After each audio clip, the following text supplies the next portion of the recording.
What's going on, family, and welcome back to the dinner table. If you're new here, welcome. Grab you a glass of wine, grab you some popcorn, and pull up a chair to the dinner table. Now, if you've been here before, you're a regular, then you already know how this go. So, in the spirit of this being my birthday month, I'm gonna keep cranking out all these untold stories for y'all. But before we get into the case, whatever platform you're listening on, make sure you're following me so you can get notified whenever I drop new episodes. And show me some love and leave me a 5-star review and let me know what you think of the cases I'm covering. Okay, enough of my little announcements. When we left off last week in Kai-tober's Fright Fest episode, whatever, I let y'all know who the Grim Sleeper was, what his background was, and how it all started. And I told y'all that he only had one surviving victim by the name of Anitria Washington. And by this time, detectives were starting to pick up on his pattern. He was shooting these women at close range and then dumping their bodies in alleys or dumpsters. He started off by killing 29-year-old Deborah Jackson. And then his second victim was 35-year-old Hernita Wright. Her body was found near the block of West Vernon Way in Hyde Park. She was found under a dirty mattress with a green blanket on her. She had a cloth stuffed in her mouth, and she too had been shot several times in her chest. But now that I've given y'all all the sides, let's dive into these meat and potatoes in part 2 of the Grim Sleeper. That's what it's all about. Guns and butter, baby.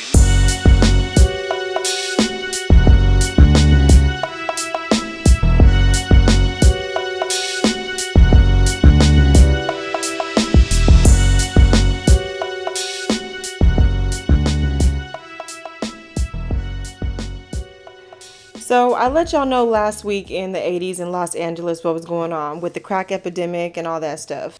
So with that came a lot of homelessness and women selling themselves trying to look for drugs.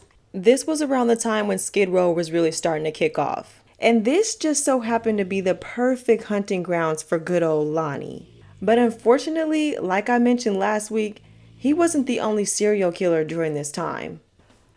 Over the years, people have drawn numerous similarities between the Southside Slayer and the Grim Sleeper. You see, they were both black men targeting mostly prostitutes on the south side of LA. And while the Slayer and the Sleeper were targeting prostitutes and drug addicts or women in this area with higher crime rates, another killer that they were calling the Night Stalker was also wreaking havoc all over the city of Los Angeles.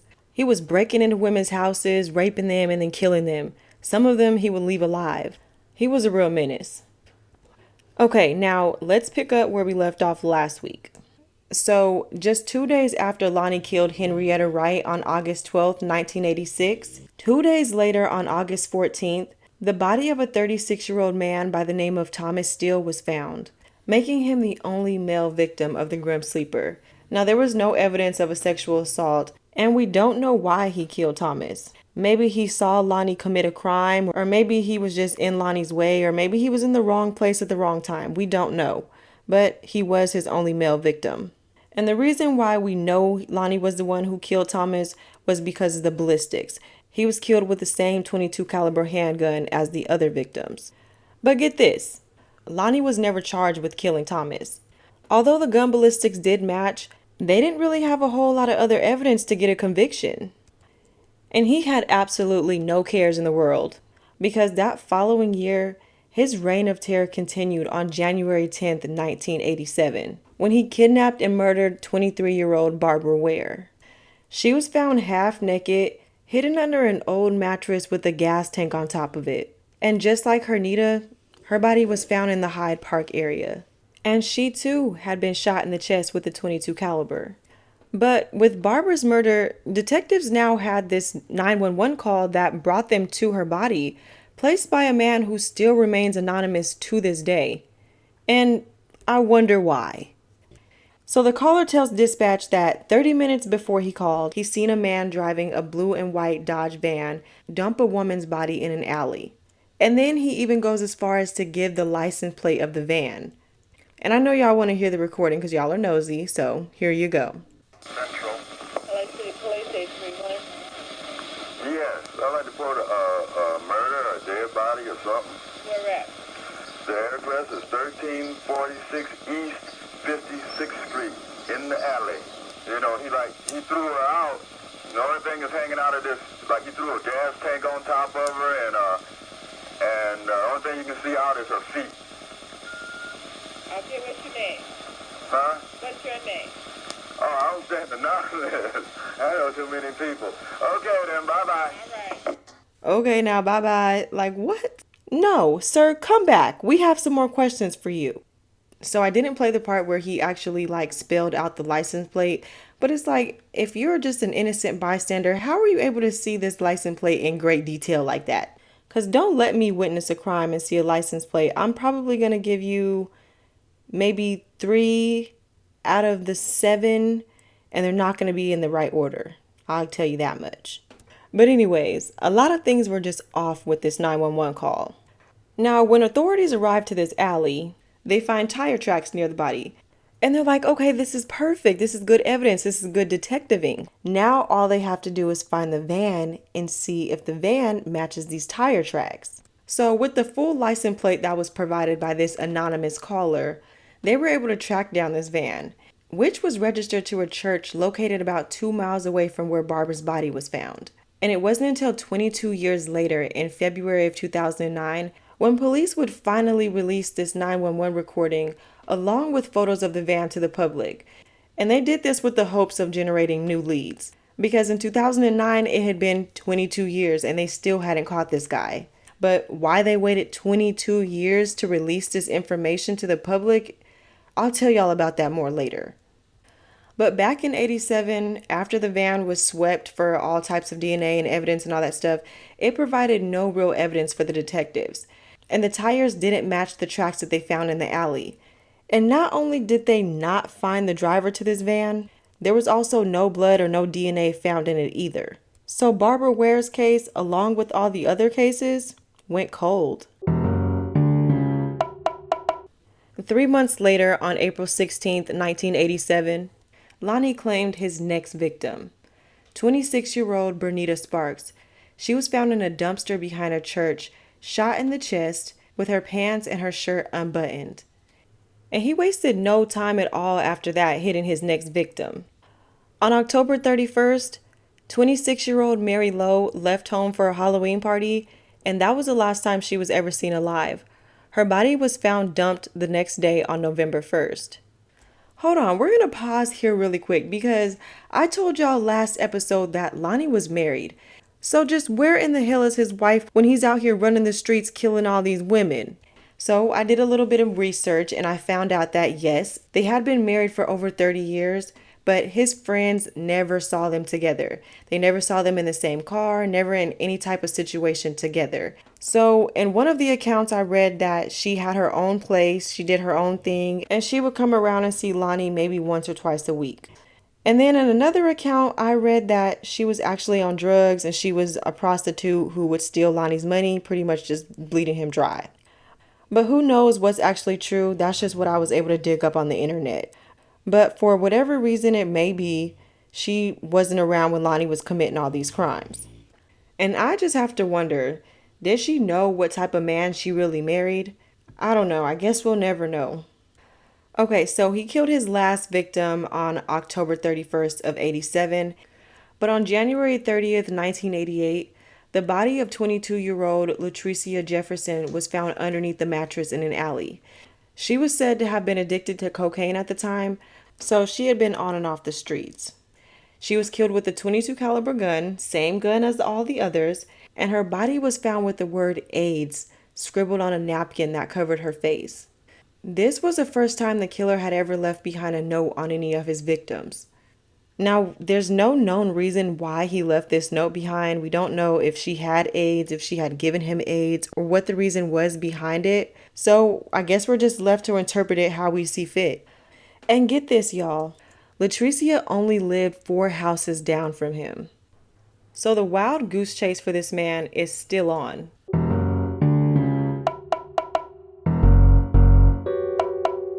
Now, family, I know y'all enjoy lifting and going to the gym just as much as I do.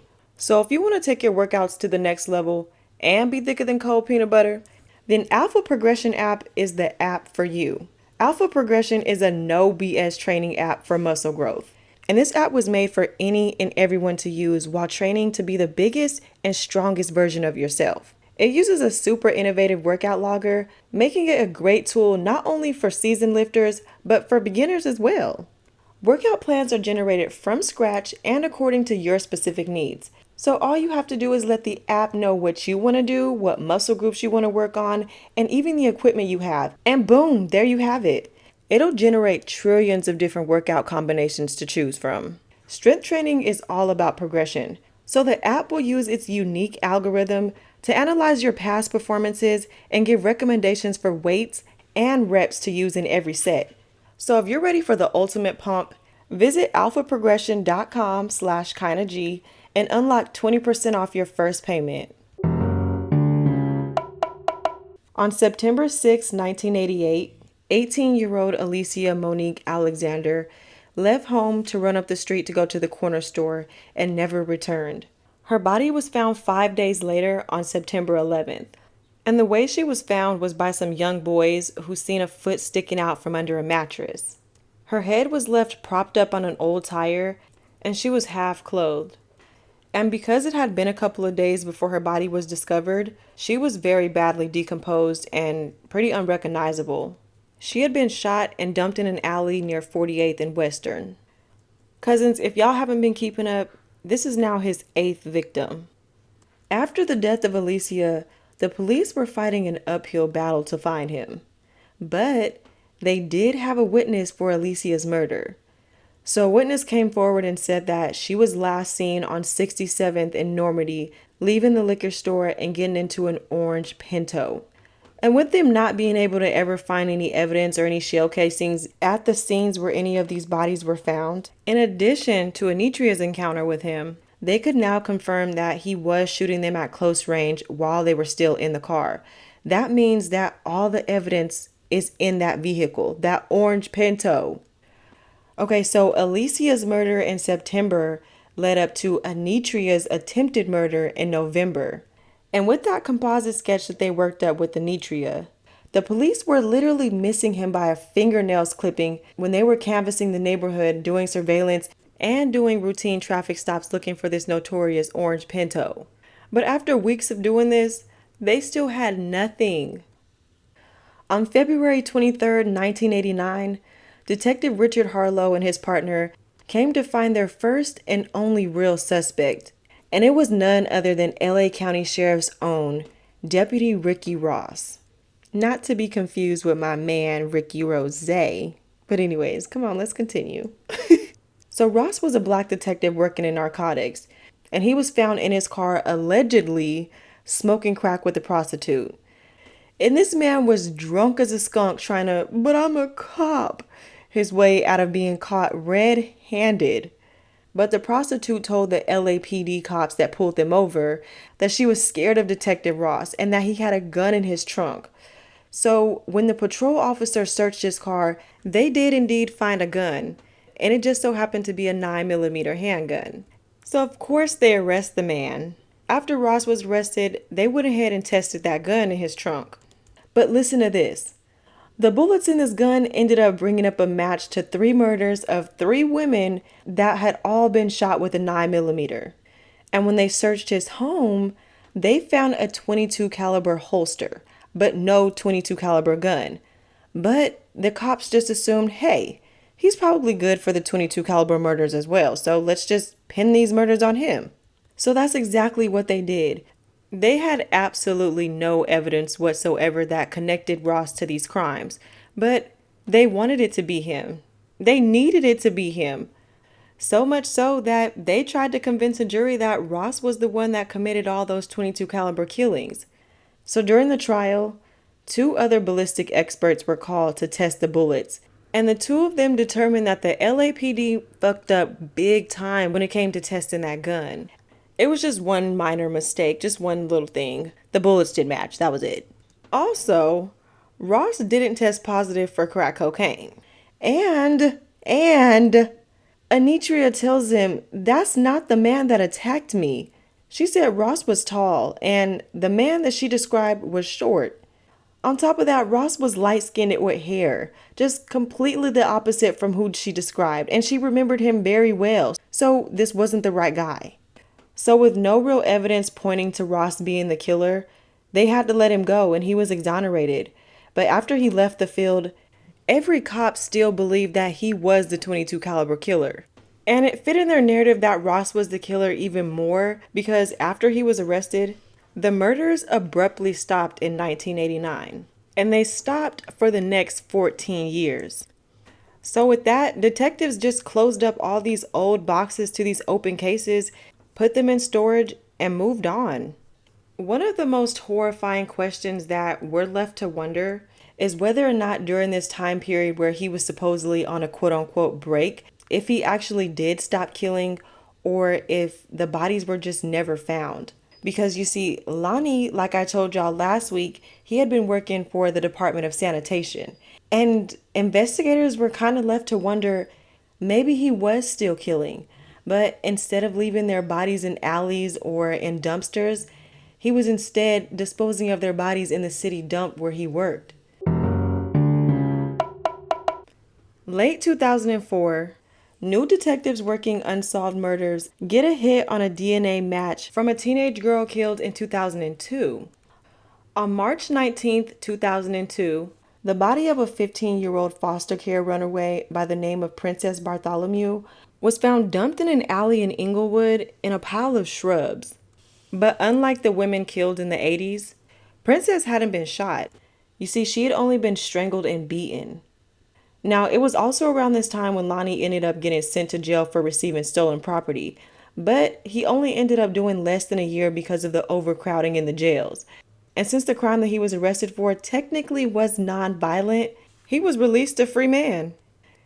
And this guy just could not wait to hit the streets again, because a couple months after he was released, on July 11, 2003, the body of 35-year-old Valerie McCorvey was found dumped in an alley in the Western Ave area in South Central.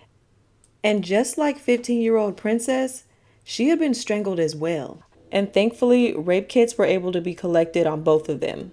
So at this point, Valerie and Princess's murders were connected, which were then linked to 7 murders that were committed in the 80s. But then the killings just stopped again.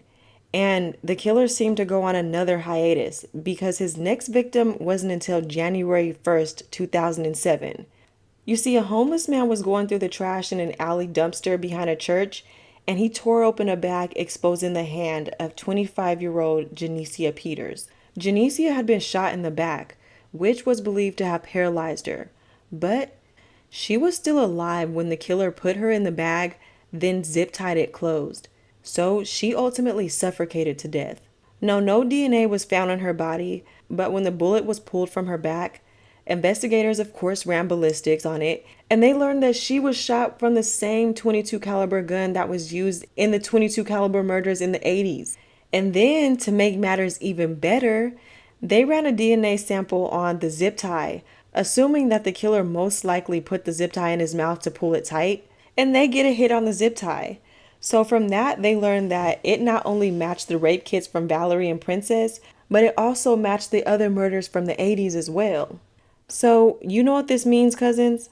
It means that even though Ross had been exonerated for these crimes, they still blamed him after all these years. So this just solidified that they didn't know what the hell they were doing. So by this time has just ticked away. And it's now April 27th, 2007. But they had a fresh set of eyes to look at these cases. There was new detectives with a new fire to get these cases solved. And with this, the LAPD put together a task force. So after getting hits on the rape kits and the ballistics in 2008, the next step was to find a match for the DNA profiles. And crazy thing is, the suspect wasn't in the California convicted felony database. So although they did have this DNA match, after all these years, they still didn't have a face or a name to match it with. So they ran this DNA through the Combined DNA Index System, otherwise known as CODIS, and still nothing. It wasn't until they learned about a technique that was being used in the UK called familial DNA, which is exactly what it sounds like. It uses your family's DNA to essentially finger in on you. So while they're waiting to get a DNA hit for family members, they're still trying to dig up more evidence. And this is when a crime reporter by the name of Christy Palazek published a story called The Grim Sleeper. And in this article, she's telling it all. And she's letting the public know about all of these murders that have been committed over the years and how they're now all connected. And her writing this article, entitling it The Grim Sleeper, is pretty much how he got the name. So because of all the breaks he was taking in between his crimes, we know now why she decided to go with that name. And it's also very interesting to know that up until the point where she published this article about the Grim Sleeper, the public and the media, not even the victims' families, knew that all these murders were connected to a serial killer that detectives were calling the 22 caliber killer.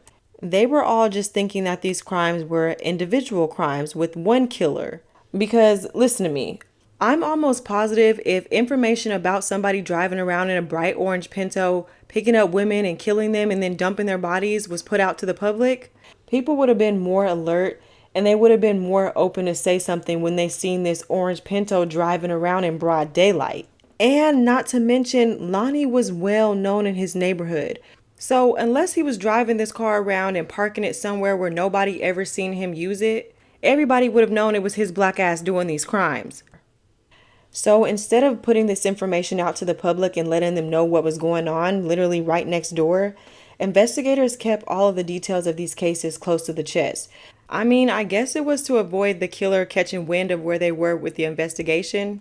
And it was probably also to protect the integrity of the investigation. They didn't want to put information out and then people start becoming copycat killers. So I mean, I get it, but at the same time, when years and years are starting to pass and you still have no breaks in your case, it's time to put that information out to the public and see what other information you can find.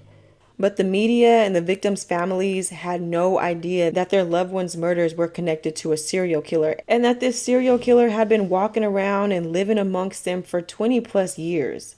So when all of this information was released to the media, it was at this time when Anitria's sketch of this man finally seen the light of day after 20 years. And not only was the sketch released, but since they were opening up the floodgates of evidence to be released to the public, they also decided to release that 911 call from the 1987 case resulting in Deborah Ware's body being found. But even still, with this new task force, all the media attention, and a $500,000 reward put up to find this man, no one was coming forward with any information. And because of that, more years continued to pass, and they still didn't have squat. But this all changed on June 30th, 2010, when the team finally gets notification of a DNA hit. But it wasn't until July 2nd when they got the name Christopher Franklin. Now, this man had been arrested for a felony firearm charge, but he was only 28. So here's how it went down. This man was arrested, and before he was able to be released, he had to give a DNA sample. And when this DNA sample was ran through the system, it gave back a familial DNA hit to the samples that they had in the system for these murders. Now, being that he's only 28, he wasn't old enough to be committing these crimes. But guess who was? His daddy, 57-year-old Lonnie Franklin. Now, although this was a huge break in the case, and about 50 steps closer to finding their killer, the familial DNA wasn't enough. They needed a more solid DNA sample. So what did they do? They started conducting 24-hour surveillance of this ugly-ass man. And one day, Lonnie and his little lady friend went out to eat some pizza. And this is how they caught him slipping. So one of the detectives had the bright idea to ask the manager if he could pose as a waiter. So by doing this, he was able to collect all types of things from Lonnie in order to get a good DNA sample from. He collected forks, straws, pizza crusts, knives, all kinds of shit. And when everything was tested, the DNA results brought back positive matches to all the DNA kits from the 80s and to Princess and Valerie's murders. So after all these years, they finally caught dusty ass, thieving ass, lying ass, Mr. Potato Head looking ass Lonnie Franklin. So finally, on July 7th, 2010, with the whole neighborhood watching, this man was arrested. And surprisingly, he had no expression on his face, no emotion, nothing. He went peacefully. But he was transported to police headquarters while investigators conducted a full search of this man's house. And they found a bunch of shit. So, for one, this man lived like a hoarder. It was filthy, packed to the brim, and disgusting. So, not only did they find guns, but this is when they found that holy grail of Polaroid pictures of women. And these women didn't look like they were happily posing, taking these pictures at their own free wills. They actually looked unconscious and maybe even dead. And then, underneath the piece of plywood, they found the pictures that he took of Anitria. So at this time, he was charged with murdering 10 women and the attempted murder of Anitria. So all of this went down in 2010, but he didn't see the inside of a courtroom until 6 years later in 2016. Like, damn, 6 years is a long time to just be sitting around waiting to go to trial. But I mean, they did have to gather up 20 plus years worth of evidence in order to get a conviction that was really gonna stick. Okay, so during the trial is when all the evidence and all the details about his killings finally came to light. So, like we had already pretty much predicted, he was luring women with the hopes of giving them drugs or money. Now, because he pled not guilty and tried to put up a good fight for his innocence, we'll never know why he did what he did, why he targeted the women he targeted, or any of that. But the only real fight that his defense tried to put up was the fact that all the evidence collected at the pizza place was inadmissible and a violation of his Fourth Amendment right. But with all of the evidence stacked up against him, they knew they had the right man. And the judge said, shut the hell up. And on May 5th, 2016, Lonnie David Franklin Jr. was found guilty of all 10 counts of murder and then the attempted murder of Anitria. And the judge gave him the death penalty for each victim. Now, a question that will always be on detectives' minds is, what happened to all those other women that they found pictures of? There was about 500 pictures that they found, and he was only charged with killing 10 and the attempted murder. Now, I do believe when they put the pictures out to the public, a lot of family members did come forward and identify some of the pictures, but they don't know where these women are or what happened to them, so. But y'all listen, this always freaking happens. They finally convicted him in 2016, but this man died in a San Quentin prison on March 28th, 2020. Like, this always happens. So it had only been 4 years after his conviction, but 10 years total since he was arrested. So this man only served a 10 measly ass years for all the lives he took. So he died at the age of 68, and his death was deemed of natural causes. I read natural causes, and then I also read that he had a heart attack. But either way, the man died in 2020. That's pretty much the end of the case. That's all I have on Lonnie Franklin, aka the Grim Sleeper. Y'all, I really like doing these serial killer cases because there's always so much to cover. But it just blows me at how long these serial killers are able to get away with their crimes for so damn long without being caught. And then as soon as they get caught, everybody finally is like, oh, justice. We finally have justice. We finally have closure. The motherfucker just dies. But anyways, I hope y'all enjoyed this episode. And as usual, I'll see you guys back here, same place, same time next week. Y'all make sure you follow me on whatever platform you're listening on and leave me a 5-star review and let me know what you're thinking. Bye now.